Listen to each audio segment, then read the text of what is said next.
After the initial burst of early spring gardening enthusiasm, as warm days start to pile up, we gardeners begin to feel planting anxiety. Just as flowers herald times of plenty to come, we end up falling behind in getting seeds in the ground. If you happen to be striving for self-sufficiency, this anxiety can grow even more. I'm still a long way from growing most of my food, and this year I'm testing the waters in this new garden. Beans are a must-have crop in your garden if you want to increase self-reliance, since they produce healthy protein and carbs, all without robbing the soil of fertility. They can actually make your soil more fertile, so they are miracle workers. But some varieties are better than others for small gardens. I chose to plant beans and squash together because they were natively planted that way in the Three Sisters manner. However, I'm not planting corn here. I don't have enough space. I am overplanting and putting a lot of seeds in just because I am direct seeding and you never know. But my plan is to be able to trail them up.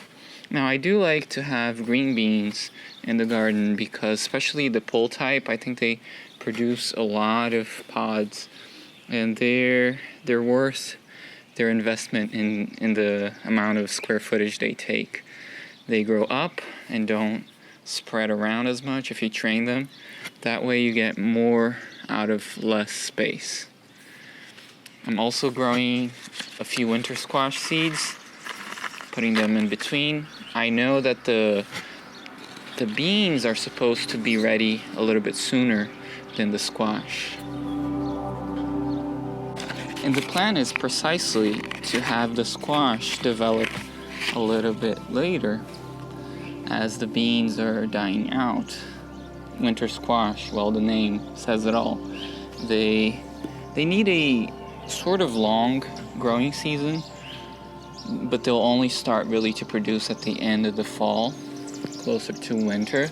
And winter squash is one of those crops that can store really well. So they were certainly used by the Native Americans as a way of storing food throughout the winter. They can keep up to a year, even two, in perfect conditions if they're allowed to cure properly towards the end of the season. But in any case, they are full of calories, especially if you count the seeds, if you eat the seeds. And they're kind of a compact plant for the amount of, and even though they sprawl a bit, you can train them up sometimes and they'll produce well. That's what I plan to do here. I do have to keep everything of that nature contained in these boxes I'm building, and I haven't finished putting the sides on these, but I will be building them soon, because as soon as these seedlings start to emerge, the groundhog is going to be voracious. It doesn't usually eat things that are really small, but once they gain a bit of vigor and they look nice, then it attacks. So soon enough I'll have the sides, and by then I suppose these seedlings will be emerging and everything will be secured, and hopefully everything can grow contained and I can train them up and use the structure as the skeleton to support that. I hope to get a good crop, but as with anything else in the garden, we just hope. I was growing the Old Homestead variety of beans. I had planted it in my last garden and had grown to love it. As with any beans, it is always best to direct seed them, although you could be successful starting them in larger cups. They sprout easily, as any grade school child has discovered in science class, so just depositing the seed about an inch deep is usually enough.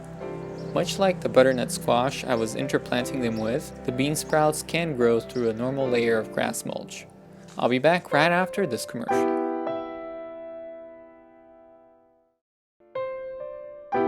After a few days of perfect springtime weather and rainfall, I went to check the bed of beans. Because the seeds can pierce through mulch, taking care of the nascent plants is made easy. With the soil covered, the chance of weed seed sprouting decreases significantly. Beans also are quick growers, making the process of direct seeding a breeze. I could see stout plantlets already enjoying the morning light. Both the beans and the squash have been steadily sprouting, in the past week.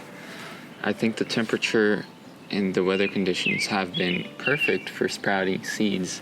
We've had rain here and there and warm temperatures around the 70s and 80s. This is like a incubator for seeds. They'll sprout at any time. So I'm certainly not having any issues with direct seeding at this time.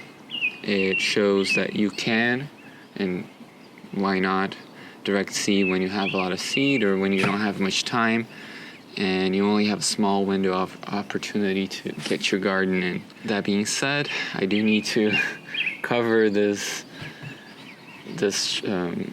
structure here with the chicken wire so that the groundhog doesn't get to it. I've been able to build everything, I just haven't had time to put the chicken wire, but if I don't do it soon, it's going to be a tragedy in waiting. That is because groundhogs love to eat bean leaves. It is one of their favorite plants. Even the writer Thoreau, one of the pioneers of modern self-sufficiency philosophy, wrote of his struggles with the groundhog, destroying his fields of bean in his seminal book, Walden. I quickly learned that when dealing with groundhogs, an ounce of prevention is worth more than a metric ton of cure. Keeping plants out of their reach is essential. So I did that just in time. It's rather incredible that in the span of just 2 days, the beans have grown their shoots and they're trying to climb through the chicken wire. And that's not a good idea because I need to remove these. So I had to think of a way of providing them a support that would allow me still to access this. So I will have to have some maintenance, not letting them climb over this because they're just going to naturally want to. It seems like a perfect substrate for them to climb on top, but I need to take this out. So I have another plan.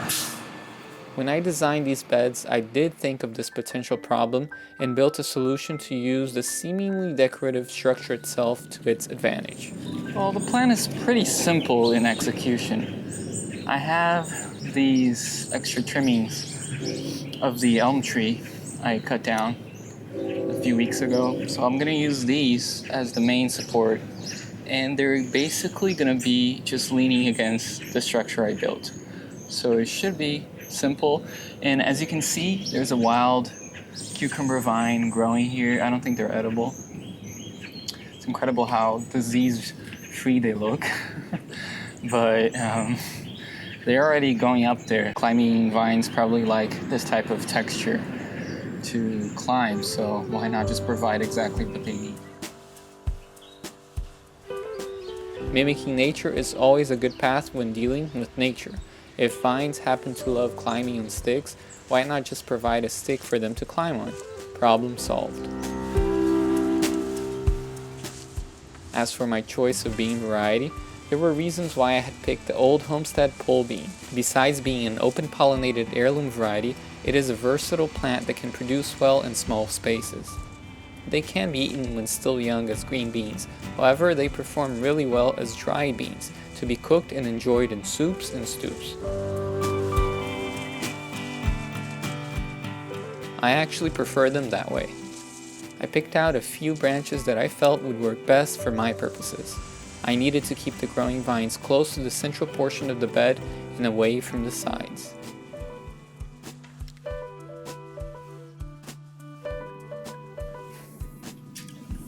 What you do want to look for is branches that are kind of branchy, that have several little small sticks and divisions so that the plants have somewhere to attach their tendrils to.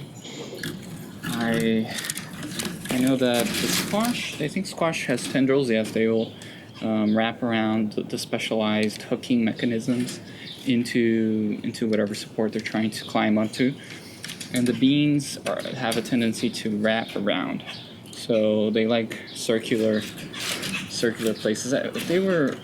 They're designed to climb over trees. They're vines, so they prefer to have trees to climb over.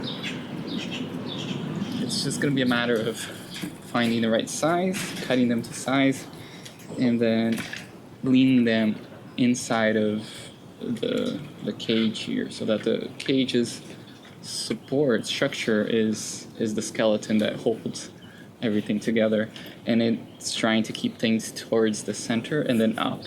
Hopefully by the end of the season, the top will be sort of like a canopy of beans and squash. And since I can remove the sides, I can possibly sort of go a little bit inside to harvest from the bottom and from the sides.